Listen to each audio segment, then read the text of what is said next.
यदा यदा हि धर्मस्य ग्लानिर्भवति भारत अभ्युत्थानम् अधर्मस्य तदात्मानं सृजाम्यहम्। যখন পাপের ঘোড়া পূর্ণ হবে তখন আবির্ভাব ঘটবে বিষ্ণুর দশম অবতার।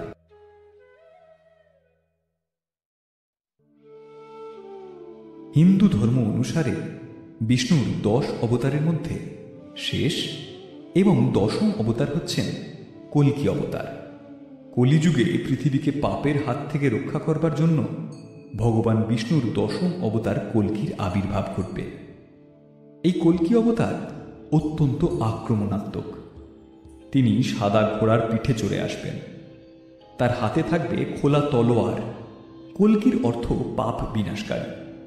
কলিযুগের শেষে পৃথিবী যখন পাপে পরিপূর্ণ হয়ে যাবে, চারিদিকে যখন অন্যায় আর অধর্ম বিরাজ করবে, তখন এই পাপকে বিনাশ করতে পৃথিবীতে জন্মগ্রহণ করবেন পাপ বিনাশকারী অর্থাৎ কল্কি অবতার।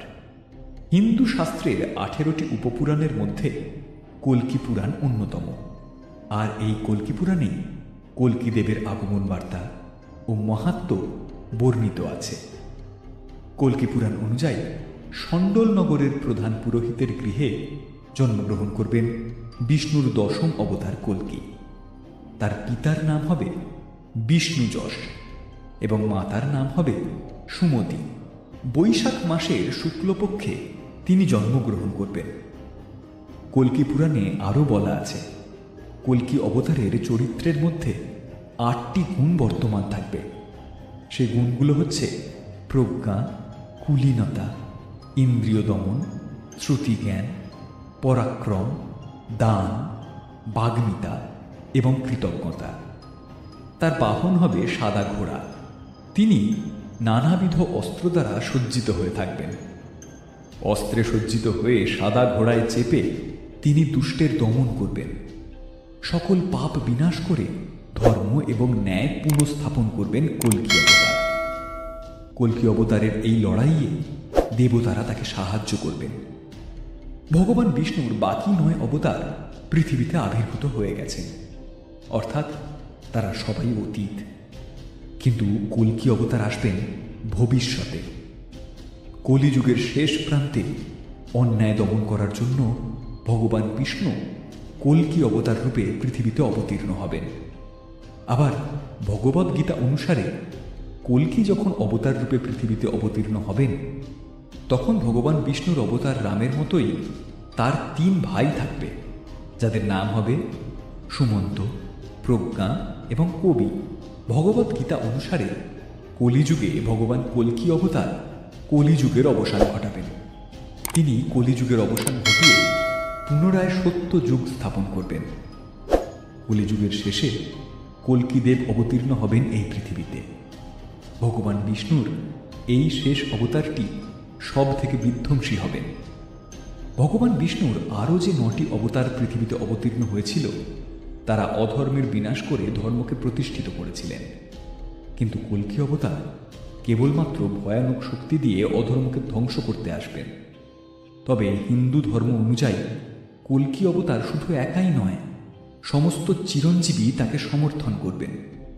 ভগবান বিষ্ণুর অবতার পরশুরাম এবং কল্কি অবতার, তার সাথে শিবের রুদ্র অবতার হনুমানজি, সকলেই একসঙ্গে মুখোমুখি হবেন কলিযুগের সব থেকে শক্তিশালী প্রতিদ্বন্দ্বী কলি পুরুষের, যিনি কলিযুগের শেষে দেবতাদের চেয়ে আরও বেশি শক্তিশালী হয়ে উঠবেন এবং সময়ের সাথে সাথে তিনি আরও বেশি শক্তিশালী হয়ে উঠছেন।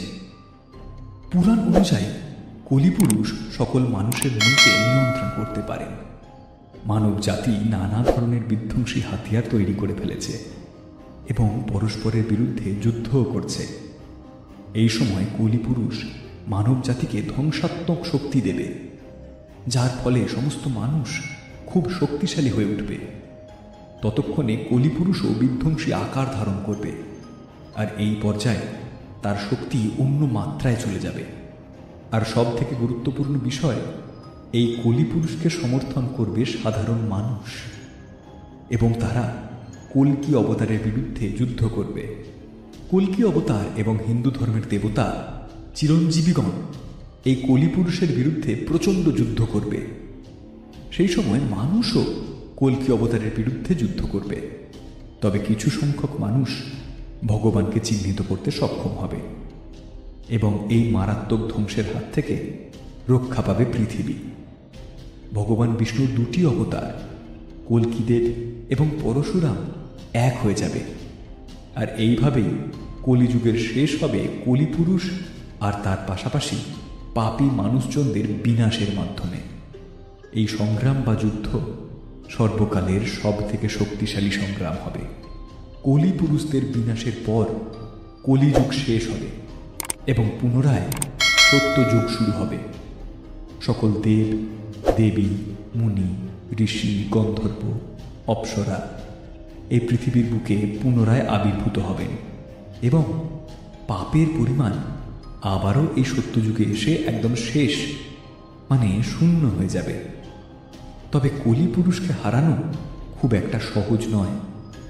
কংস, রাবণ, হিরণ্যকশিপু প্রমুখ রাক্ষসগণের চেয়ে কলি পুরুষ হবে অনেক বেশি শক্তিশালী এক অসুর, যেখানে হনুমানজি তার সঙ্গে পরশুরাম কল্কি অবতার একসঙ্গে মিলিত হয়ে যুদ্ধ করবেন।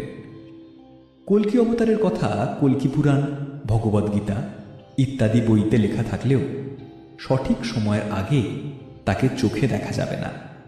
কল্কি পুরাণ অনুযায়ী কলিযুগের সূচনা লগ্নে দাপর যুগের বর্ণ ব্যবস্থার অবনতি ঘটবে, অর্থাৎ সব বর্ণের লোকেরাই সব ধরনের কাজই করতে পারবে। এরপরে কলিযুগের দ্বিতীয়, তৃতীয় ও চতুর্থ পর্যায়ে শুরু হবে।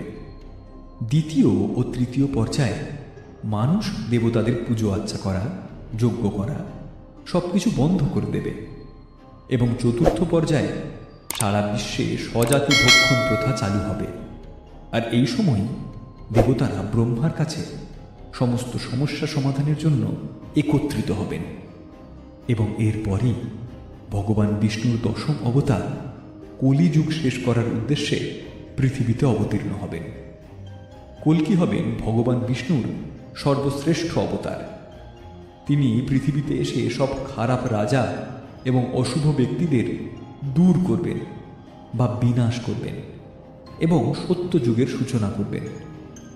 এই কলিযুগেই ভগবান বিষ্ণুর ষষ্ঠ অবতার পরশুরাম হবেন কল্কি অবতারের গুরু।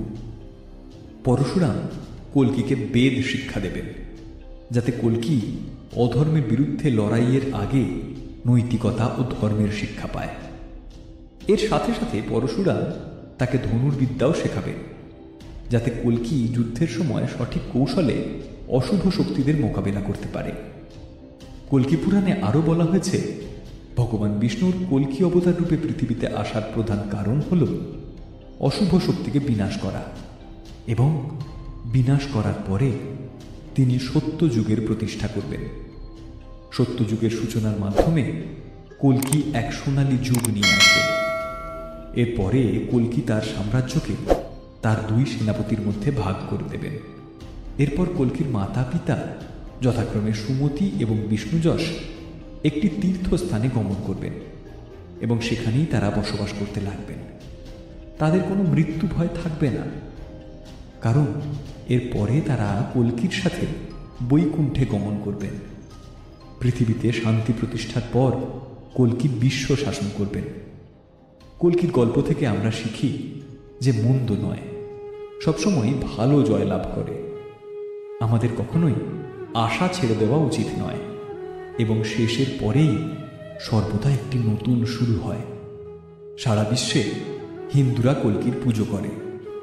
ভারতবর্ষের তিরুপতিতে কল্কি মন্দির এবং ভারতের থাঞ্জাভুরের কালকিন মন্দির সহ তাকে উৎসর্গ করা হয়েছে অনেকগুলি মন্দির। শুনলেন ভগবান বিষ্ণুর 10 অবতারের কাহিনী।